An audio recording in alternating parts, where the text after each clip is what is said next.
Just what my mother told me. I've also studied a little bit on my own, but there's not much. When something is trapped in a soul gem, and then the energy is used for powering an enchantment, the remnants are sent here. Well, I think it's specifically the black ones. I don't know if the soul cairn takes just any leftovers. Look at this place. Do you think anything would want? The only things that can survive here are the ideal masters, the undead, and the souls themselves. Well, if you want to call that living. I don't think anyone's ever met the ideal masters. I'm not even sure anyone knows what they look like. They could be underground, flying above us. They might be the ground, I have no idea. Lots of theories. Some say they feed on them like I feed on blood. Others think they use them as payment to an even higher power, almost like a currency. A very strange currency. Whatever they're doing with them, they've been harvesting for millennia. No telling how many souls are trapped here. Look around you. There are some extremely powerful undead here. Even a necromancer as seasoned as my mother would be willing to spend years trying to gain access to them. Exactly. It's a lost art. Most necromancers just raise up whatever bodies are nearby. A simple trick, really. Child's play. But bringing something from the soul cairn gives you something much more powerful. That's usually the trick. It's possible to do it through a simple portal, but to finalize the deal, you have to travel here yourself. And most of them never come back. No, but there's no way she would have left it in She wanted to get it as far away from my father as possible. I can't imagine a better place. Then we find out where she hid it, if she's still alive. Well, as alive as she was before. Or is now, or... you know what I mean. Probably to avoid whatever my father would do to her if he could get his hands on her. Or maybe her plan was to come back, but she was stuck here. We won't know until we find her.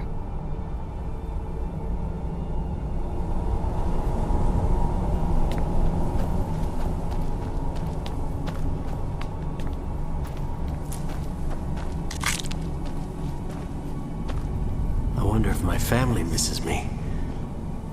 I wonder if they're still alive. How much time has passed?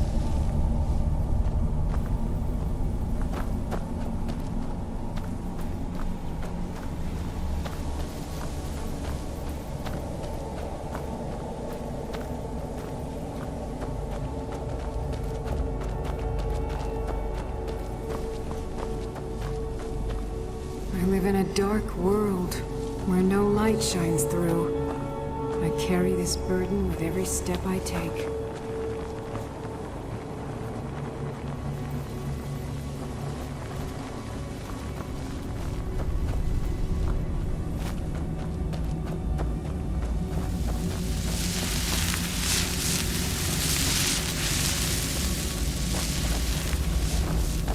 How dare they cast me from the battle spire? I will make them pay dearly. Where'd you come from?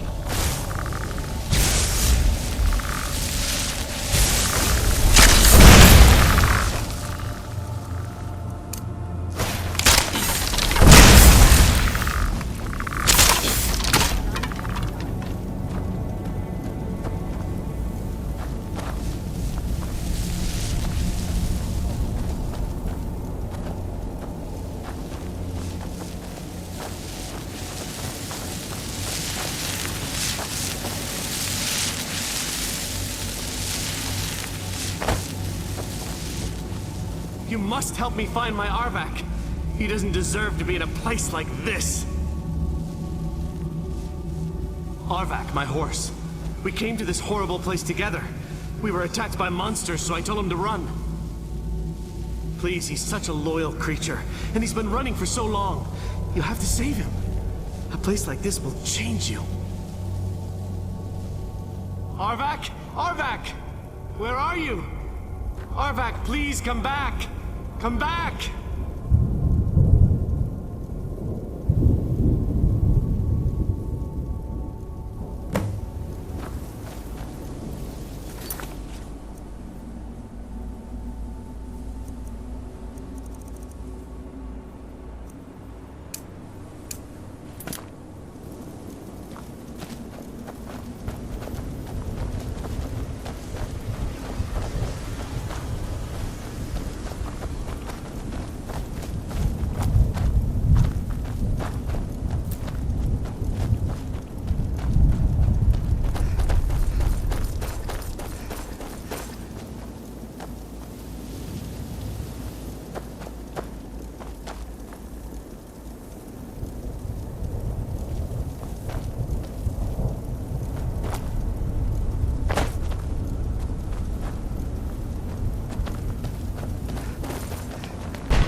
yearn to see the great dunes of Hammerfell once again.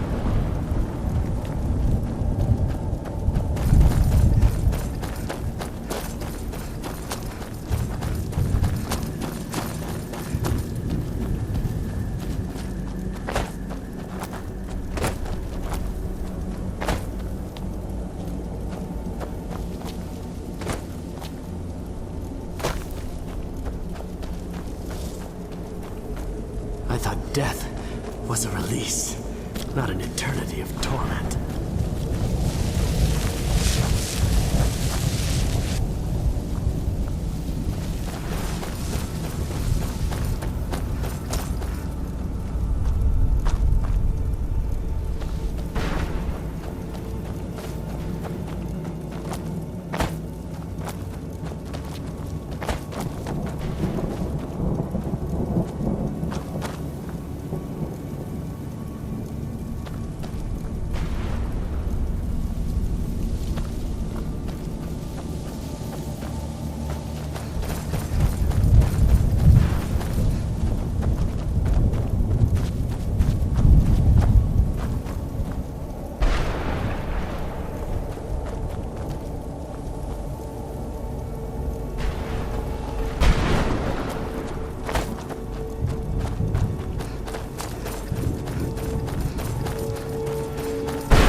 Mother? Mother! It can't be. Serana? Is it really you? I can't believe it. How do we get inside? We have to talk. Serana, what are you doing here? Where's your father? He doesn't know we're here. I don't have time to explain. I must have failed.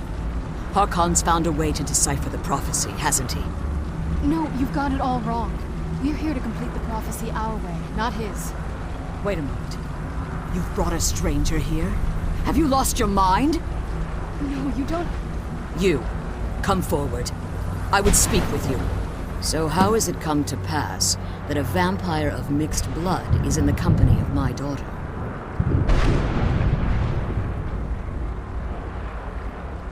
Safe? You call bringing her here safe? Has she explained nothing to you? Serana has sacrificed everything to prevent Harkon from completing the prophecy. I would have expected her to explain that to you. You think I'd have the audacity to place my own daughter in that tomb for the protection of her Elder Scroll alone? The scrolls are merely a means to an end. The key to the tyranny of the sun is Serana herself. When I fled Castle Volkihar, I fled with 2 Elder Scrolls. The scroll I presume you found with Serana speaks of Ariel and his arcane weapon, Ariel's bow. The second scroll declares that the blood of Cold Harbor's daughter will blind the eye of the dragon. Like myself, Serana was a human once. We were devout followers of Lord Molig Bal. Tradition dictates the females be offered to Molig Bal on his summoning day. Few survive the ordeal. Those that do emerge as a pure-blooded vampire. We call such confluences the Daughters of Cold Harbor.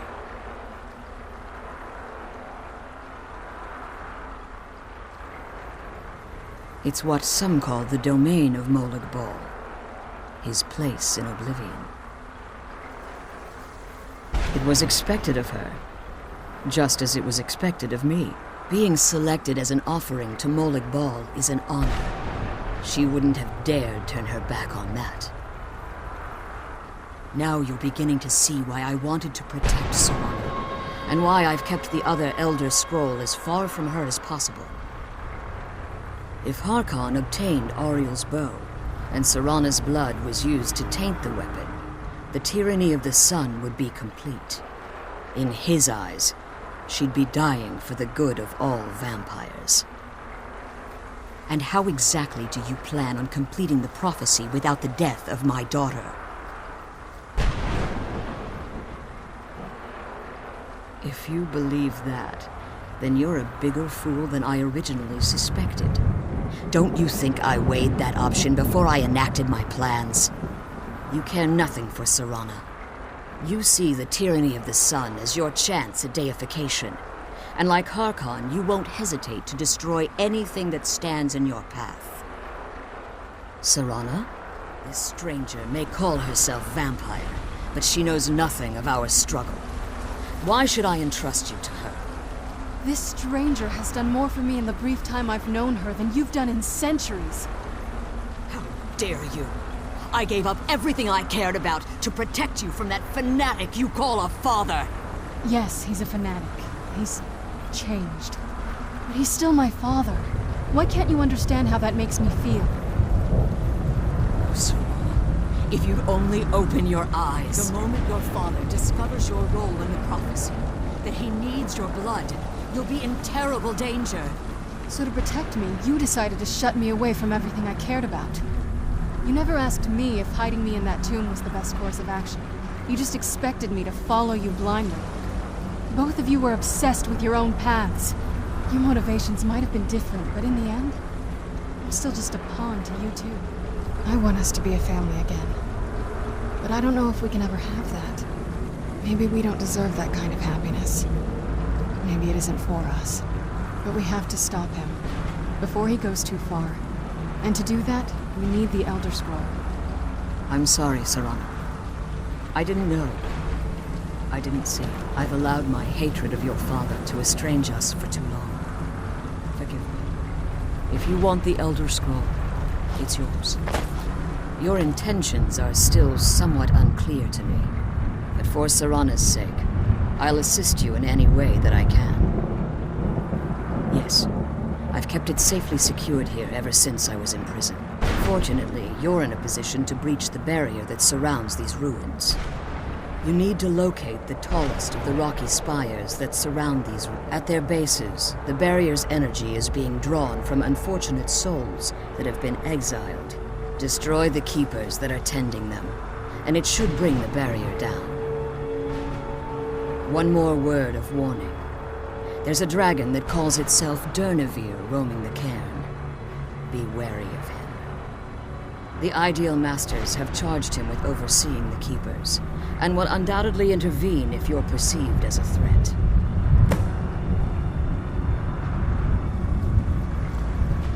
Harkon's vision is a world plunged in eternal darkness, where the vampire can flourish, and never again fear the tyranny of the sun. What he fails to realize is how much attention would be called to our kind if the prophecy came to fruition. If eternal night fell, there are many who wouldn't stand for it. They would raise armies in attempts to return things to normal. The order of the day would be our destruction, until every last vampire was hunted down and eliminated. I do. It's how the vampire has survived for millennia, and the only way we can continue to survive in the future. As you've been traveling in the Soul Cairn, your body has become attuned to it. Let's just say a tiny part of you rubbed off on it, and in its place, a bit of the Soul Cairn filled the void. You should find no difficulty using the portal any longer. When I entered the Soul Cairn, I had intended to strike a bargain with the Ideal Masters, the custodians of this place. I requested refuge in the Soul Cairn, and in exchange, I would provide the Ideal Masters the souls that they... If I had foreseen the value they placed on my own soul, I would never have come here. The Ideal Masters unleashed their keepers and sent them to destroy. Fortunately, I was able to hold them at bay and retreat into these ruins. Unfortunately, yes, since the Keepers weren't able to claim my soul, they had their minions construct a barrier that I'd never be able to breach. Time has very little meaning to me. Consequently, it has little meaning to the Ideal Masters as well. I suppose you could call this the ultimate waiting game, each watching the other to see which will give in. I know very little about them. They're mystic entities that lord over the soul cairn, controlling every aspect from its fabric to its appearance. While some necromancers believe they are the crystalline structures dotting the soul cairn, I believe there's more to it than that. I think they transcend what we perceive as a physical. Perhaps they were once corporeal beings, but they've obviously reached a point where they no longer require a tangible presence. Conduits, through which the Ideal Masters speak to their underlings and feed on their victims.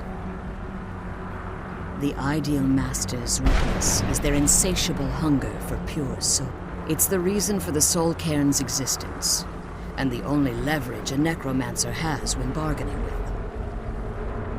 The ability to summon powerful undead guardians, as one would conjure an Atronak or Daedra. However, the majority of necromancers that are foolish enough to enter into a bargain with the Ideal Masters wind up here as harvested souls. Be careful, and keep my daughter safe. Let's kill those Keeper things and get back to the prison. I'm glad you're here. I don't think I could be doing this alone. Relieved, I think. All those things had been building for a while. You have no idea how long I wanted to say that to her. Look, I loved my father, but when he found that prophecy, that became his life. Everything else, even me and my mother, we just became clutter. I was close with my mother, but she just kept feeding me her opinions of him, and eventually I started believing them.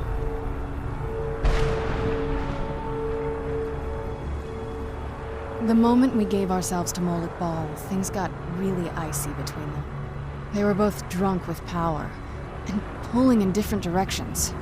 And then he found that prophecy, and that was it.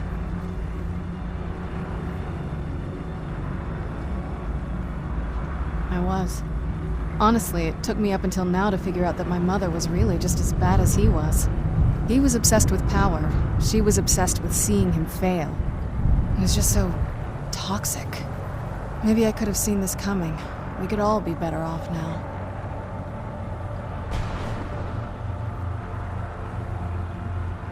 Oh, they definitely. I just wonder if that meant it was... Anyway, we should keep moving.